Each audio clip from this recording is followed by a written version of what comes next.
ये कार्यक्रम सत्य घटनाओं से प्रेरित है। जिनके साथ ये घटनाएं घटी उसकी वास्तविकता उन्हीं तक सीमित है। भूत प्रेतों और असामान्य विषयों के होने पर चैनल कोई दावा नहीं करता और ना ही प्रोत्साहन करता है।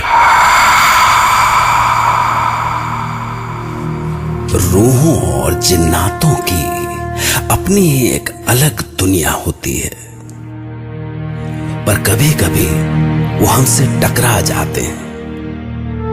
तब जब हम जाने या अनजाने उनकी इस अलहदा सी जिंदगी में दखल दे देते हैं और उसका अंजाम खून जमा देने वाला होता है। क्या सच था?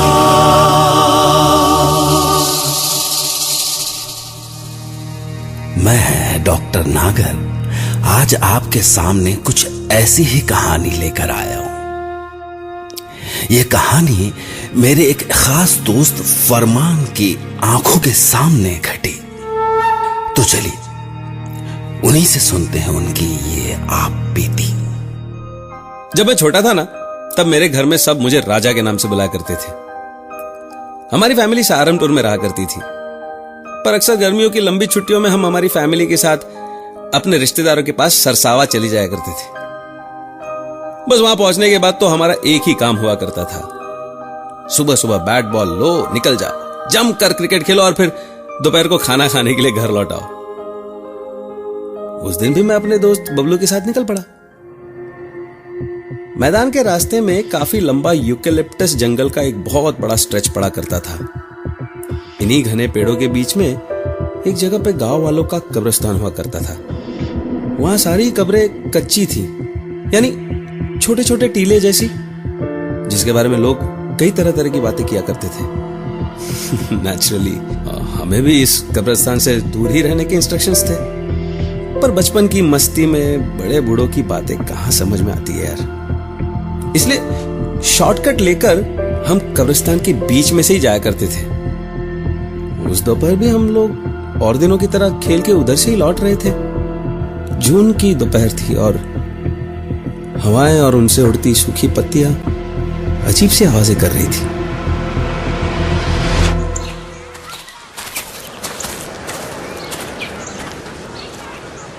ओए राजा तो ऐसे ही है, बैट पकड़े तो 0 पे आउट हो जा और बॉल पकड़े तो फुल टॉस फेंके, सीधे छक्का। ज्यादा दांत मत ही निकाल। कल 50 से मारे थे मन ने, किसी से आउट हुआ क्या मैं? अबे तुक्का लग गया था कल। ओ बबलू, उसमें पैर मत रख, कबर है वो। अरे मरने वाला मर लिया, अब यहाँ थोड़ी सो रहा वो। अबे तेरे पीछे भूत। हाँ, कहाँ? अबे देख कैसे फूंक सरक गई इसकी। देख भाई, पैंट तो ना गिल्ली हो गई। चुप रहो, सीधे घर चलो। बस हम लोग मस्ती करते करते आगे बढ़ गए और गांव के पास पहुंचे तो सब अपने अपने घरों की ओर निकल गए। अब बस मैं और बबलू साथ थे। अभी हमें चलते हुए कुछ देर हुई होगी कि तभी अचानक जैसे पीछे से किसी ने आवाज दी, बेटा हुक्का पिला दे। हमने पलट के देखा तो वो झुकी कमर वाला कोई बहुत बूढ़ा सा आदमी था। बब्बा दिख ना रहा, हम छोटे छोटे बाड़क है, कहाँ से लावेंगे हुक्का? एक काम करो बब्बा, दादी से बोलो, दादी से, वो पिला देगी हुक्का तुम्हें। बबलू ने उसे झिड़का और हम घर की ओर चल दिए। अभी हम कुछ ही कदम आगे बढ़े होंगे कि फिर से वही आवाज सुनाई दी, अरे बेटा हुक्का पिला दे। हम पलटे तो मैंने देखा वो बूढ़ा सिर्फ बबलू की ओर देख रहा था, उसे घूर रहा था।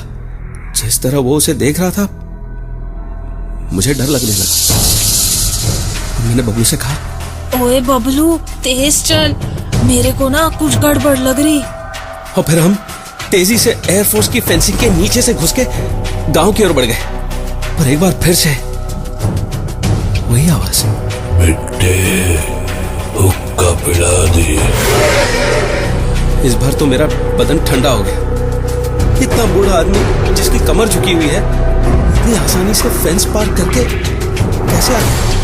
और जितनी तेज हम चल रहे थे उसकी बराबरी वो कैसे कर सकता था? मैंने बबलू का हाथ कस के पकड़ा और उसे लगभग खींचता सा गांव की ओर दौड़ पड़ा। अरे क्या हो गया तुझे? बुड्ढे से डर रहा है तू? पीछे मत देख बबलू, ये वही कमल वाला लग रहा है मेरे को। तभी मुझे एहसास हुआ कि जैसे बबलू का हाथ पूरी तरह दब रहा था। बबलू, अरे तेरे को तो बुखार हो रहा है। कैसा जल रहा है तेरा हाथ? अरे कोई बुखार ना है मुझे। बुखार तो बबलू के पास भी ना फटकता।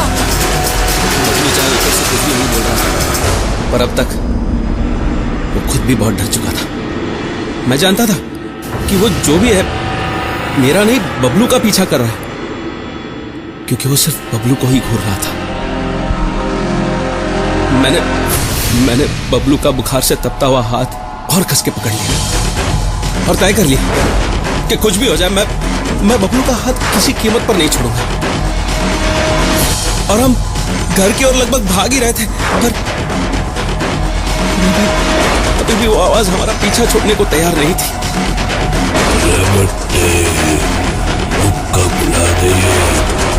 इसके बाद पता नहीं किसी तरह हम अपने घर तक पहुंचे। मैं पागलों की तरह दरवाजा पीट रहा था। मम्मी, मम्मी, चाची, दरवाजा खोलो, दरवाजा खोलो, मम्मी। राजा, क्या हुआ तने? तू ऐसा पागल सा क्यों चिल्ला रहा है? वो बुढ़ा पीछा ना छोड़ रहा हमारा। बुढ़ा? कौन बुढ़ा है? कहाँ? मारे को तो ना दिख रहा। अरे वो देखो चाची, खड़ा तो है सही। और इस बार बबलू ने जैसे ही बुड्ढे को देखा वो धड़ाम से गिर गया। बबलू, बबलू उठ बेटा, बबलू। उसी ने किया है यो, उसी ने पीछे पड़ा है हमारा। बेटा साफ साफ बोल, कौन पड़ा है? किसने किया? माँ देखना, माँ वो ना खड़ा है। और इस बार जब मैंने पीछे घूमकर देखा तो वो बुड्ढा जैसे 15-20 दिन की सड़ी हुई लाश था। अजीब सी गंध का झोंका आया मेरी नाक में। लगा जैसे मुझे उल्टी हो जाएगी। खून जम गया मेरा। तब तक बबलू की माँ के साथ आस पड़ोस वाले भी आ गए वहां। बबलू की माँ तो बबलू को ऐसे पड़ा देखकर बदहवास रोने लगी। क्या हो गया मेरे बच्चे को? उठ बबलू, बबलू उठ, इधर देख। बबलू, कोई से उठाओ, मेरे बच्चे को देखो क्या हो गया है। बबलू उठ, कोई तो देखो इसे। बबलू, बबलू अपनी माँ की तरफ देख। बबलू, किसी को तो बुलाओ, कोई डॉक्टर, ओझा, किसी को तो बुलाओ, मेरे बच्चे को उठाओ। बबलू। किसी को कुछ समझ में नहीं आ रहा था कि आखिर बबलू को हुआ क्या है। वो तो बिल्कुल बेजान सा पड़ा था। कोई उस पर हवा कर रहा था, कोई उसके चेहरे पर पानी के छींटे मार रहा था। मन में तो लागे है भूत ने पकड़ लिए है। हाँ, जिन लागे हैं मन तो। हटो हटो हटो हटो, भीड़ मत लगाओ, हटो। सबको वहम हो गया दिखे। सुन राजा, पहले तो यो बता कि थारे साथ हुआ क्या? चाचा, वो बुढ़ा पीछे पड़ा है हमारे। उसी ने बबलू को मार दिया। राजा बेटे रो कुछ ना हुआ बबलू को? अच्छा सुन, अब यो बता, वो बुढ़ा तेरे को अब भी दिख रहा? हाँ। अच्छा यो बता कि वो बुढ़ा कहाँ खड़ा है? वो सामने, वो बस बबलू को देख रहा है। उसे बदला ले रहा है वो चाचा। बदला? भाई साहब, यो इसका वहम ना हो सके ना। बात मान मारी यो वहमना है। तू एक काम कर, जाके करीम हाजी ने बुला ला, जाके जा भाग के जा। जी अच्छा। और तू खड़ी यहाँ क्या मुंह ताकरी मारा? जाके भीतर से 4 पाई लिया जा। ये अजीब बात थी कि वो सोया गला बुढ़ा सिर्फ मुझे दिख रहा था और उसके बदन से आने वाली सड़न भी मुझे को महसूस हो रही थी। उन्होंने 4 पाई लेकर बबलू को उस पर लिटाया था कि सामने से सामने से कलीम हाजी हमारी ओर भागते हुए नजर आए और अभी वो हमारी ओर भाग ही रहे थे कि तभी ऐसे लगा जैसे जैसे उन्हें जोर का झटका लगा और वो बस गिरते गिरते बचे। पर वो जल्दी ही संभल गए और उन्होंने तुरंत अपने झूले में से एक तावीज निकाला और कुछ बड़बड़ाने लगे। मैं समझ गया कि उन्होंने बुढ़े को देख लिया है, क्योंकि वो लगातार उसी की ओर देखकर बड़बड़ा रहे थे। तभी वो बुढ़ा अजीब सी आवाजें निकालने लगा। इस पे कलीम हाजी चिल्लाए, कौन है तू? कहां से आया है तू?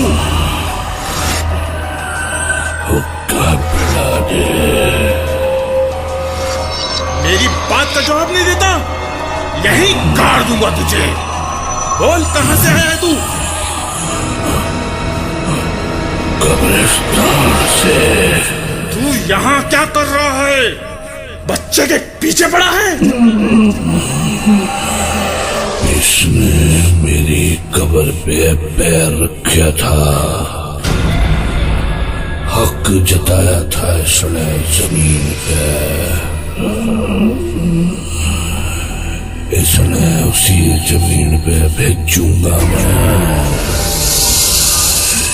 इसकी जमीन दूंगा इसने, वहीं लिटाऊंगा जमीन के नीचे से। उस बुढ़े का इतना कहना था कि तभी बबलू का चारपाई पे पड़ा हुआ बदन बुरी तरह कांपने लगा।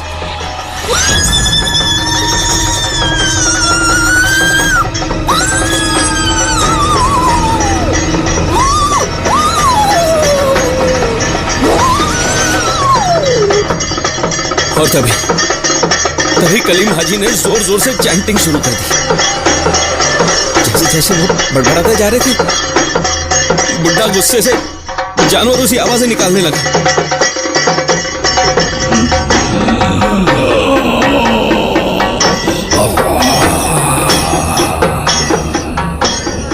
देख, नादान है वो, बच्चा है अभी, भूल हो गई उससे। तुझे इतनी सी बात समझ नहीं आती? तू भी जाएगा इसके साथ।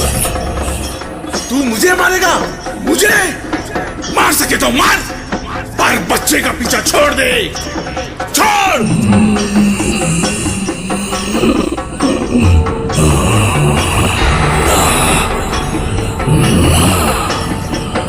उसको तो मैं उसकी जमीन दिलाऊंगा, उसको ना छोड़ के जाऊंगा मैं ना। पर कलीम हाजी ने उसकी एक बात नहीं सुनी, उसे कोई जवाब नहीं दिया, बल्कि उन्होंने और भी जोर से चैंटिंग शुरू कर दी। इस पर बुढ़ा और जोर से चीखने लगा और बबलू का बदन ऐसे कांपने लगा कि अब चारपाई धड़ाम धड़ाम की आवाज के साथ जमीन से टकराने लगी। नादे आलिया मजरुल अजाइब तोजरी हूँ औ ना लगा फिर नवाइबी उल्ला हम्यू वगम्यू सैंजली बी नबीवतिका या रसूल अल्लाही वबी बिलाई का या अली या अली या अली।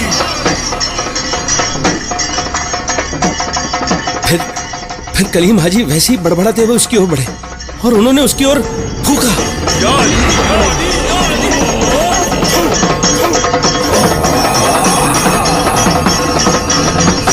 और अगले मिनट बुढ़े का सड़ा गला बदन जैसे गायब हो गया, वायलेंस्ड।